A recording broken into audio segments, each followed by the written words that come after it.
Good day mga besh, magandang araw, magandang buhay. Tara, samahan niyo ako sa video na ito. Ito nga po pala nakaraan buwan pa. Hindi ko lang na-post kasi maraming ganap, maraming nangyari. Ano nga bang nangyari? Basta dyan lang kayo, dito lang ako. Kasi hindi tayo kasya dito. Ayan na nga, namulatan na ng mata ko. Dahil tanghali na tayo nagising, nailipat na ni Sister ang ref. Kasi yung ref na mali, gumagana naman pero hindi lumalamig. Gawa ng patay bukas ang power interaction namin. So, ang ibig sabihin, nasira nga ang ref namin na maliit. Kung kaya't napagdesisyonan ng aking Sister na ilipat na ang malaki at alisin na ang maliit. Dahil sa tinanghali ang beshi nyo, eto na lang muna ang gagawin ko. Ang lamanan ang ref. At dahil hindi niya naitaas ang cord, naiwan ito sa ibaba. To the rescue ang beshi nyo! For this video, ako na nag-isip kung paano at ano ang gagawin. Sharing! At may dumating na deliver sa di tamang panahon, sa di tamang pagkakataon. Sharing! Itinalbi muna. Kumbaga, isinantabi. Dahil nga sa mag-aayos kami, mamaya na ayusin ang mga pinamili. At ito na nga ang sinasabi ng sister ko na project kuno niya. Dumating na at yun na nga iginilid na namin ng mga deliver kanina. Para maumpisa na namin ang panggugulo, ang pag-aayos pala ng aming tindahan. Inumpisa namin alisin ang mga nasa gitna. Binuhat namin to kasi may laman ang ilalim. Noong una nga, inihila namin. Nalimutan namin may laman pala sa ilalim. Ang nangyari, binuhat na lang namin. Tapos, saka ko tinanggal yung nasa ilalim. At ito na nga, umpisa na namin maghila-hila, tulak-tulak. Grabe, nakakaubos ng enerhiya. Sinamahan pa ng mainit na araw. Mainit na panahon pala. Kaya, kung nakikita niyo yung itsura ko, nagmamantika na. Na mamawis pala. Ngayon ko lang din namalayan, umiba ang boses ko. Kasi late na daw ako nag-edit. Kung in-update ko lang daw ba ang pag-e-edit, hindi ganito ang boses ko. Ano kaya nangyari? Naging boses, ewan na ako.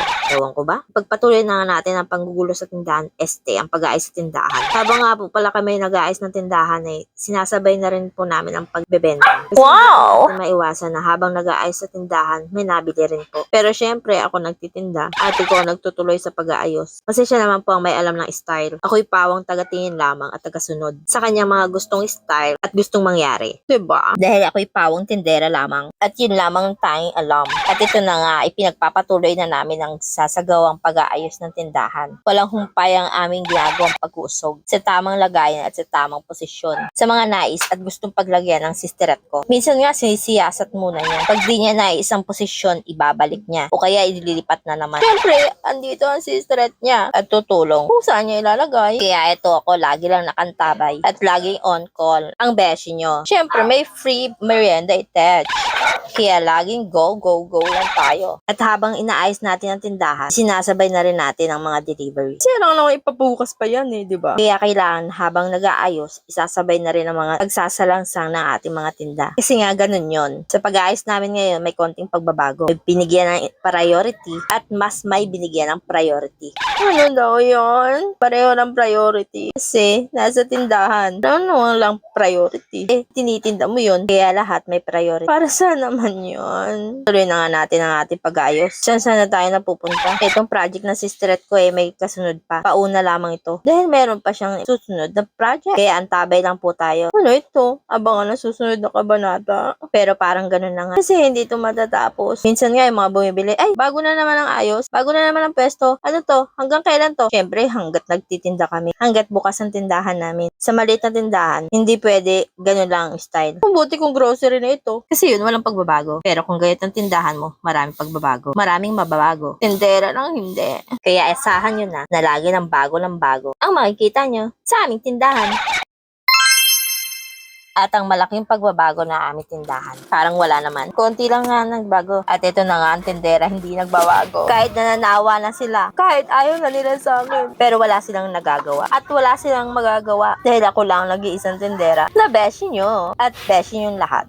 Ito na nga, pinagpapatuloy ko na ang pag-aayos ng tindahan. Kasi yung nakaraan, hindi ko to nagawa. Gawa ng busy-busyhan kami. Kaya ngayon ko ginawa. Para mapunan na rin ang aming mga bigasan. Dahil mahirap na pag walang laman ang bigasan. Dahil pupunta ka pa sa kawalan at paghihintay mo pa yung nabili. Imbis na ilagay mo na para pag may bumili, meron tayong masasando. Ito naman ay hindi araw-araw. Ginagawa ko ito tuwing ikalawang araw. Pero depende rin sa variety. Tama ba ako? O uri na lang. Pahirapan pa natin ang ating sarili. Kaya ipagpatuloy na natin ang ating sinasagawang pagsasalangsang ng mga bigas. Kailangan natin ayusin ang pagsasalangsang para hindi nakaharang sa daraanan. Baka ako pa'y maging dahilan.